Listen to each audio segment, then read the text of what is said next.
ঘোষ ছিলেন আপনি না, উনি আসছেন নিতে, আমাকে রিটার্ন কমপ্লেন দিতে আসছেন, আমি অ্যাকশন নেব। এইটা কিন্তু অনেক অনেক ক্রিটিক্যাল কেস হয়ে যাবে, এইটা কিন্তু অনেক অনেক ক্রিটিক্যাল কেস হয়ে যাবে। যদি এই ব্যবসায়টা কোনো কারণে চলে যায়, যদি কোনো কারণে চলে যায়, ইউ উইল হেল্প অ্যাকাউন্টেবল। আমি একদম ক্লিয়ার কথা বলে দিই। হ্যালো, আমার নাম Debabrata Das. State bank of ইন্ডিয়াতে চাকরি করতাম। স্টেট ব্যাংক অফ ইন্ডিয়ার মালদা ব্রাঞ্চে আমার কাউন্টার থেকে 53,000 টাকা চুরি করে এই চোরটা সিসিটিভিতে ধরা পড়ে। এই চোরকে পুলিশে দেওয়ার বদলে পুরো স্টেট ব্যাংক সর্বশক্তি নিয়ে আমার উপর ঝাঁপিয়ে পড়ে ভয়ঙ্কর অত্যাচার চালায়। চোরের কোনো ক্ষতি হয়নি, কিন্তু প্রাণে বাঁচতে আমি চাকরি ছাড়তে বাধ্য হই।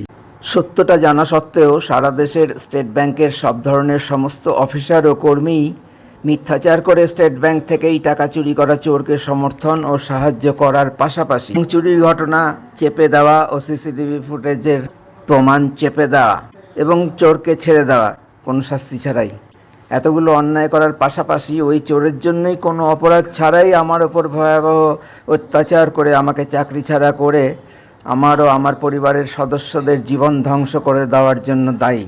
এর কারণ কেন আমি জানতে পারবো না? কেন সারা দেশ আমার সঙ্গে আমারই এমপ্লয়ার প্রতিষ্ঠান স্টেট ব্যাংক অফ ইন্ডিয়ার ঘৃণ্য পৈশাচিক অন্যায় ও অপরাধের কারণ জানতে চায় না?